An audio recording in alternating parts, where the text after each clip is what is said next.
Shalom Bapak Ibu Saudaraku, kita bersyukur Tuhan pertemukan kita di hari keempat ini, di hari Kamis. Tentu ini adalah anugerah dan berkat dari Tuhan buat saudara dan saya.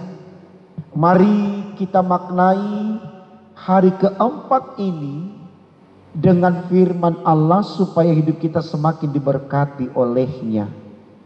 Mari kita awali dengan doa saudaraku. Sebelum kita membaca dan merenungkan firman Tuhan, kita berdoa. Terima kasih untuk hari ini Tuhan, karena kami percaya kami boleh ada di dalamnya karena Tuhan memberkati kami. Maka mari firman-Mu yang kami baca dan renungkan bersama semakin menguatkan iman kami, dan kami semakin termotivasi untuk melakukan kebenaran dan hidup teratur demi untuk kemuliaan nama-Mu. Untuk apa yang kami minta ini Tuhan, berfirman-Lah, karena kami sedia mendengarkannya. Amin. Saudaraku, bacaan Alkitab kita di pagi ini terambil dari kitab Amos pasalnya yang ketiga ayat 9 sampai 11. Demikian firman Tuhan. Siarkanlah di dalam puri di Asyur dan di dalam puri di tanah Mesir, serta katakan, berkumpullah di gunung-gunung dekat Samaria, dan pandanglah kekacauan besar yang ada di tengah-tengahnya, dan pemerasan yang ada di kota itu. Mereka tidak tahu berbuat jujur, demikianlah firman Tuhan. Mereka itu yang menimbun kekerasan dan aniaya di dalam purinya. Sebab itu beginilah firman Tuhan Allah, masuk, musuh akan ada di sekeliling negeri. Kekuatanmu akan ditanggalkannya daripadamu, dan purimu akan dicerahi. Saudaraku, tema sinodal kita dalam SBU dituliskan demikian: ketidakjujuran membawa ketidakteraturan. Saudaraku, saya percaya ketika kita melihat situasi hidup yang kacau, di mana di dalamnya ada banyak orang yang bertengkar, berkelahi, berlomba dengan kecurangan, mensiasati segala sesuatu dengan kecurangan, penuh dengan kebohongan, ketidakjujuran. Saya yakin kita akan sangat prihatin dengan kondisi itu. Dan saya percaya kita pun tidak mau hidup di situasi seperti itu. Karena situasi itu tidak menyenangkan, tidak membahagiakan. Bahkan situasi itu pun akan mengancam kita untuk tidak bisa meraih sesuatu yang lebih baik.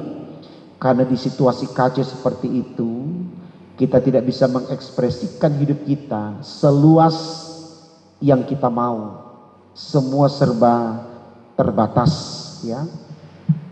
Kita ambil saja saudaraku peristiwa yang terjadi pada saat ini, yaitu wabah virus corona. Di situasi ini kita melihat begitu banyak peran manusia yang arogan, emosional, dan tentunya kondisi ini semakin membuat kita terpuruk. Tidak ada ketenangan menghadapinya, tidak ada sikap bijak menghadapinya, tidak ada perenungan menghadapinya. Semua dibawa ke dalam suasana cara berpikir yang negatif dan seterusnya. Bahkan tidak sedikit orang saling menyalahkan bangsa ini, bangsa itu, kelompok ini, kelompok itu. Dan tentunya saudara-saudaraku, kenyataan ini hendaknya menjadi pembelajaran bagi kita. Karena ternyata tema khotbah kita berkata, ketidakjujuran membawa ketidakteraturan. Kalau kita jujur mengakui kelemahan kita, keterbatasan kita, tentu kita akan diberikan ruang untuk bisa mengekspresikan hidup dengan lebih baik. Dan di sana, di totalitas diri kita, kita bisa berkarya. Dan tentunya karya dari diri kita akan berdampak baik untuk kehidupan kita. Dan kita tidak akan mengalami atau berhadapan dengan kehidupan yang kacau balau. Jadi modal kejujuran, saudaraku, menjadi spirit untuk hidup teratur, hidup bahagia. Nah, ini yang digambarkan di dalam bacaan kita pada pagi hari ini tentang kondisi keadaan orang-orang yang berada di Puri, di Asyur, dan di Puri di tanah Mesir. Kalau kita baca di ayatnya yang ke-9 dikatakan begini, siarkanlah di dalam Puri di Asyur dan di dalam Puri di tanah Mesir, serta katakan berkumpullah di gunung-gunung dekat Samaria, dan pandanglah kekacauan besar yang ada di tengah-tengahnya dan pemerasan yang ada di kota itu. Mereka tidak tahu berbuat jujur. Demikianlah firman Tuhan. Mereka itu yang menimbun kekerasan dan aniaya di dalam Purinya. Jadi kekacauan yang terjadi dalam Puri itu karena ketidakjujuran mereka, ketidaksiapan mereka mengakui orang lain di dalam kelebihannya. Tidak ada kesiapan mereka untuk merendah, mengakui keterbatasannya, sehingga dia pacu dirinya dengan emosional yang tidak terkontrol, arogansi yang membeludak, sehingga kita betul-betul menjadi orang yang pemarah, pendendam, suka bertengkar, berkelahi, dan akhirnya terjadi suasana kacau. Sangat baik sekali saudaraku untuk kita melihat firman pada pagi hari ini, supaya kita belajar untuk bisa menahan diri, mengendalikan emosi kita, supaya kita tidak menjadi orang yang pemarah. Betul-betul kita berani mengakui bahwa kita memiliki keterbatasan, kita memiliki kekurangan, supaya kita berani menghormati orang lain. Dan akhirnya orang lain memberikan apresiasi baik kepada kita karena kita bersikap sopan dan santun. Dan kehidupan yang akan kita alami adalah teratur, dinamis, harmonis. Dampaknya bahagia tentunya. Ini yang harus kita sadari, saudaraku. Karena kalau kita mau jujur, sampai di titik sekarang ini, di kondisi sekarang ini, kita semua hidup resah dan gelisah, bahkan takut, dan tidak sedikit yang putus asa. Hidup sudah seperti ini, akan seperti apa lagi keadaannya kalau kita semua menjadi orang yang serakah, arogan, emosional, pemarah, sirik, dengki, bersaing dalam kejahatan. Tentu akan semakin terpuruk kehidupan kita. Hiduplah teratur dan diawali dengan berani untuk jujur untuk hal apapun, supaya kita memiliki suasana hidup yang baik, yang benar. Dan itulah kebahagiaan kita, saudaraku. Dan saya yakin kalau ditanya apakah Bapak Ibu ingin bahagia, pasti mau. Teraturlah dalam menyikapi semuanya. Misalkan di rumah, ya, bagaimana kita hidup di rumah dari pagi sampai malam karena tidak bisa beraktivitas di luar. Hiduplah teratur di rumah supaya ketenangan, kenyamanan itu terasakan di rumah kita. Kita tahu bagaimana kita membuang sampah, bukan sampah sudah tahu sampah tetap aja taruh di atas meja, di lantai, berhamburan di atas tempat tidur.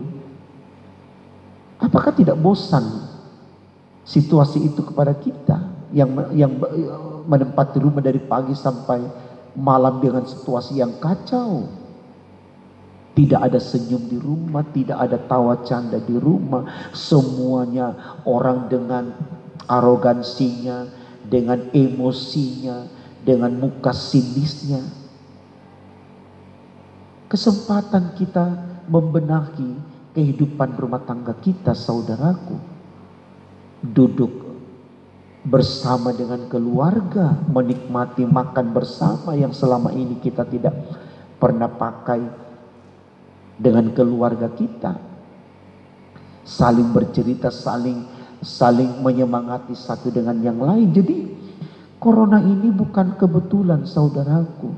Mari kita lihat dari sisi yang lain, supaya kita berani memaknai peristiwa virus corona ini betul-betul dengan iman. Supaya ketika corona betul berlalu dari kita sudah siap untuk hidup teratur. Bukan ketika corona pergi, kita luapkan kegembiraan kita dengan pesta pora, dengan temperamental yang tidak terkontrol dan seterusnya. Tidak. Ini yang mau dikatakan dalam firman hari ini. Nikmatilah hidup di rumah dengan teratur. Apa yang harus kita makan, apa yang harus kita kerjakan, apa yang harus kita lakukan untuk kepentingan bersama, lakukan dengan teratur. Mau berapa lama kita tempati rumah, kita tetap merasa nyaman, kita tetap hidup tenang. Karena orang yang teratur pasti hidupnya nyaman. Selamat membuktikan, saudaraku. Tuhan Yesus memberkati kita. Amin. Mari kita berdoa. Tuhan, terima kasih karena Engkau mengingatkan kepada kami bagaimana kami memerangi hidup ini dalam keteraturan, karena dengan hidup teratur kami akan mendapatkan kebaikan, kami akan mengalami kesenangan, kami akan mengalami kebahagiaan. Karena orang yang teratur hidupnya pasti juga akan mendapatkan buah yang baik. Tolong kami Tuhan agar kami tidak menjadi orang yang arogan, yang emosional, orang-orang yang sembrono, sembarangan saja. Tapi kami betul-betul menjadi orang-orang yang tahu untuk hidup teratur. Walaupun ini tidak mudah Tuhan, tapi kami percaya ketika kami berjalan bersama dengan Tuhan, maka kami dibisahkan oleh-Mu. Karena itu kami andalkan Engkau Tuhan dalam kehidupan kami hari ini.